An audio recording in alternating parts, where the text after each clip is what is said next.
Video ini tentang pemburu kepala untuk dijadikan tumbal bagi membina jambatan.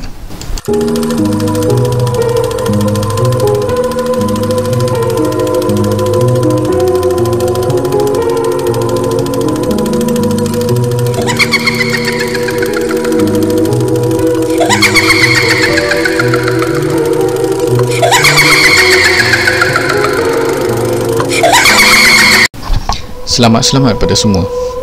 Okey, malam ni saya nak buat satu video tentang pemburu kepala yang menjadikan kepala korban sebagai tumbal untuk melancarkan pembinaan jambatan ataupun untuk mengukuhkan struktur jambatan,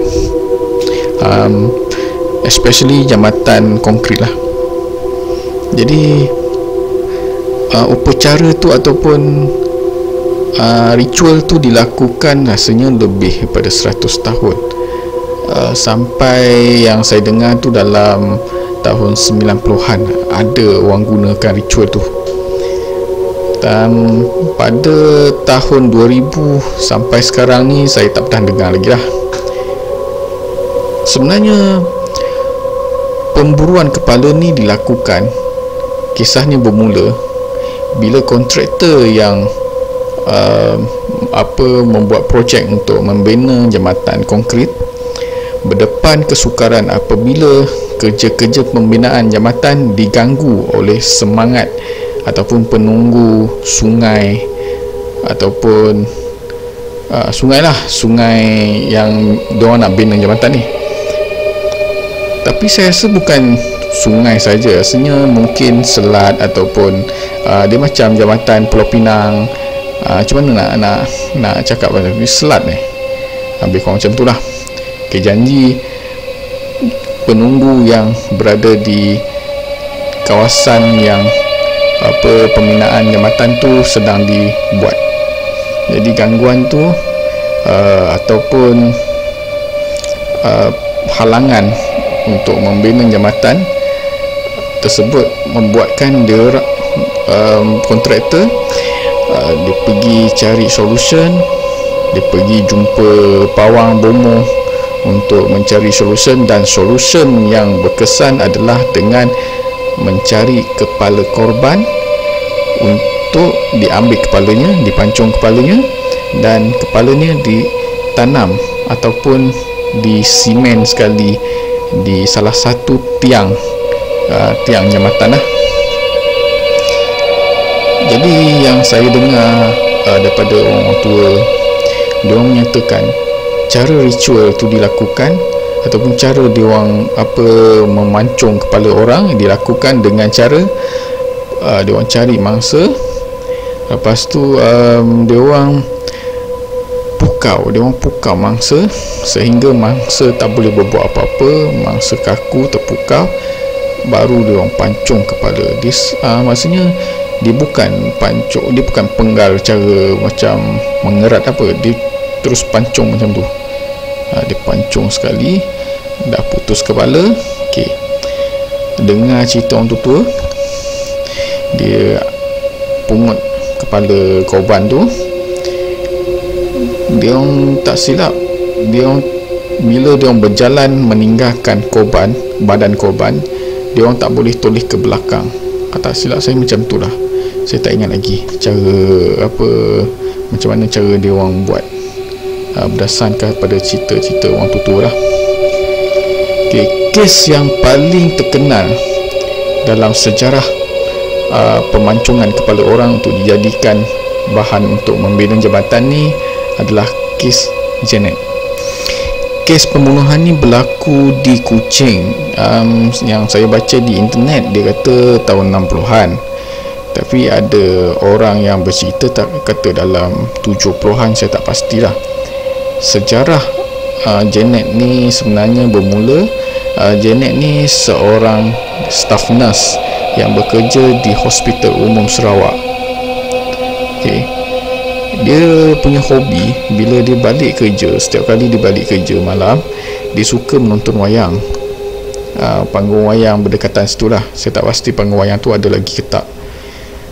Jadi suatu hari, nak dijadikan cerita, habis saja Janet menonton wayang, masa on the way balik tu, jalan kaki, dia diculik dan dipenggal kepala. So dipercayai macam tu lah.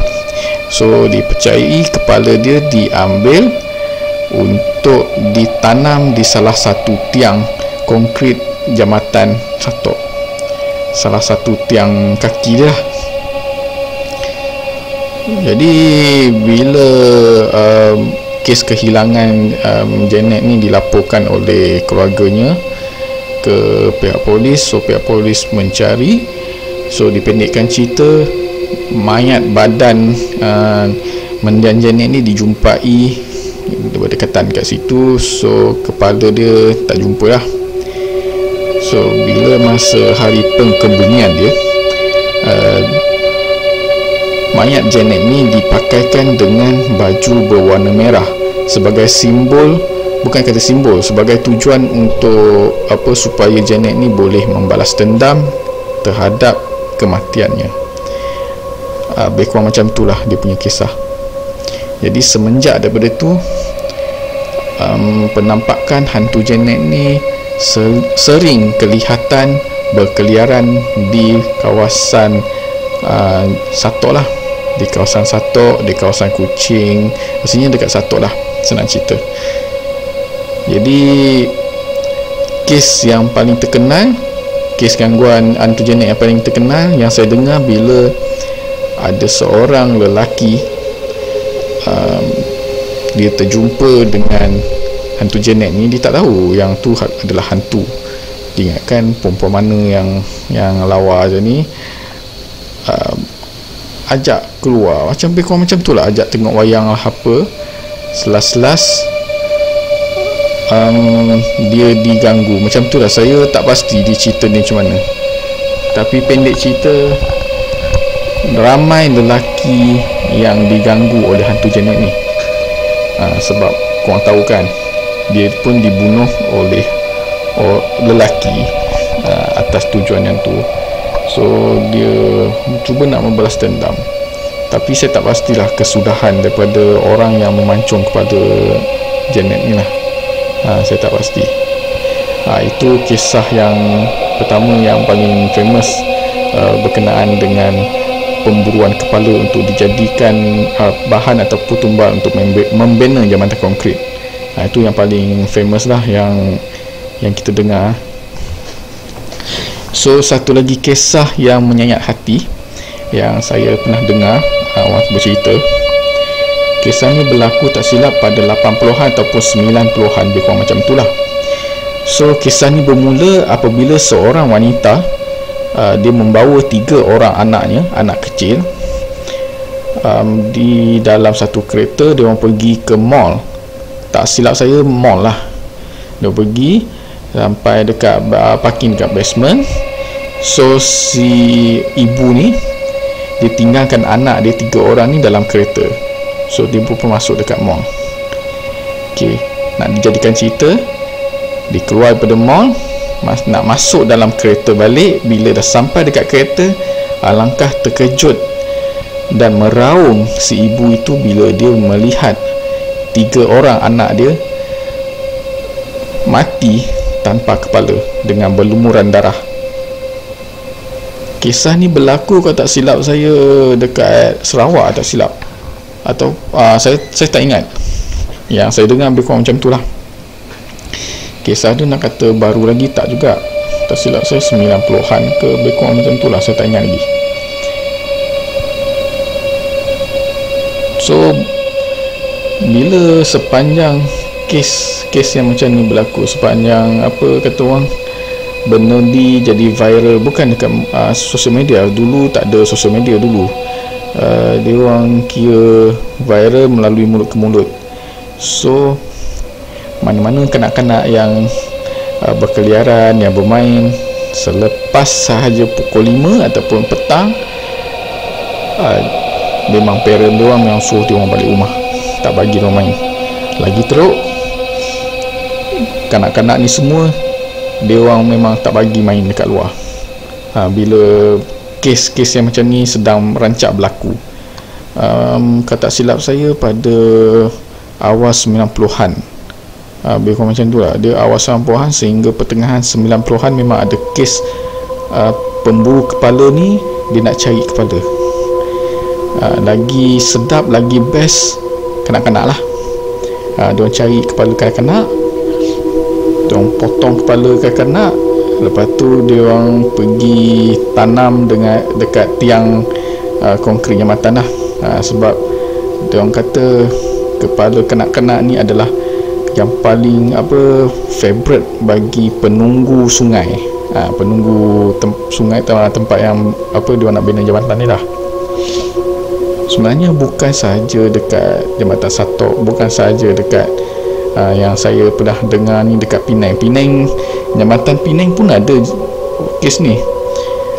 Tak silap saya dekat kepala yang diorang tanam ni, diorang tanam ni tak silap dekat tiang kaki yang ke-26 ke 46 tak silap, di tiang kaki Jambatan Pulau Pinang yang ke-46 tak silap saya lah. Diorang pernah cerita lah, kat situ memang ada kepala manusia yang tertanam kat situ.